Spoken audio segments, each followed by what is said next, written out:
BRS పాలనలో కమిషన్ల ప్రాజెక్టులకే priority ఇచ్చారని ఆరోపించారు మంత్రులు. నిధులు లేకుండా ప్రొసీడింగ్స్ తో ప్రజలను మభ్యపెట్టారని విమర్శించారు. 10 ఏళ్ల అవినీతిపై కవిత కామెంట్స్ కు కేసీఆర్ సమాధానం చెప్పాలని డిమాండ్ చేశారు. ఇక సంక్రాంతి పండుగ రాష్ట్ర ప్రజల్లో కొత్త శోభ తేవాలన్నారు మినిస్టర్స్.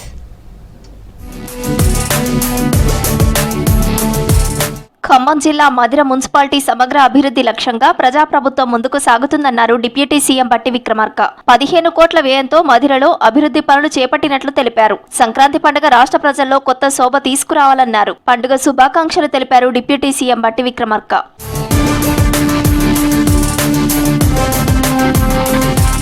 10 ఏళ్ల పాలనలో కమిషన్లు వచ్చే ప్రాజెక్టులకే బీఆర్ఎస్ లీడర్లు ప్రయారిటీ ఇచ్చారని విమర్శించారు మంత్రి వివేక్ వెంకటస్వామి. నిధులు లేకున్నా ప్రొసీడింగ్స్ తో పనులు చేస్తామని ప్రజలను మభ్యపెట్టారని ఆరోపించారు.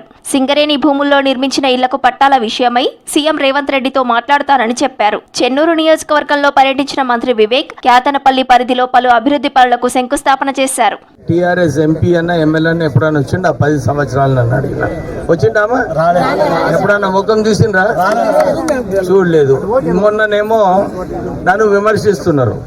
ఏ ఎమ్మెల్యే నేను ఇచ్చిన నిధులే చేస్తున్నా. 5 సంవత్సరాలు ఎంపీగా ఉండే, 5 సంవత్సరాలు ఎమ్మెల్యేగా ఉండే, ఏమి పని చేయలేదు. ఖాళీ ప్రొసీడింగ్స్ చూపించి నేను తెచ్చినా అంటుండ్రు. 2 సంవత్సరాలలో మీ వార్డులో ఆల్రెడీ 30 లక్షల పనులు చేపించిన. నిధులైతే వచ్చినాయి కదా, పనులైతే అయినాయి కదా.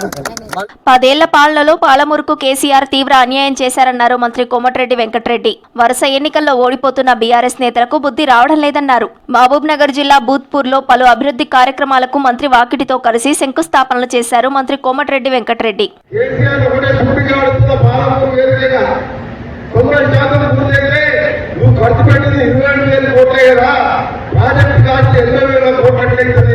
ఎందుకు అబద్ధాలతో కేసీఆర్ ఓడిపోయినా కానీ ఇంకా కూడా మీరు పద్ధతి మార్చుకోలేదంటే మీరు ఒకసారి ఇక్కడ ప్రజలు అర్థం చేసుకోవాలి. లక్షల కోట్ల కాళేశ్వరం కట్టుడైపోయింది, పూర్వుడైపోయింది, ఎకరా నీళ్ళు చేయలేదు, పాలన పూర్తి చేయలేకపోతున్నారు. ఆయన మన మీద భయం లేదు.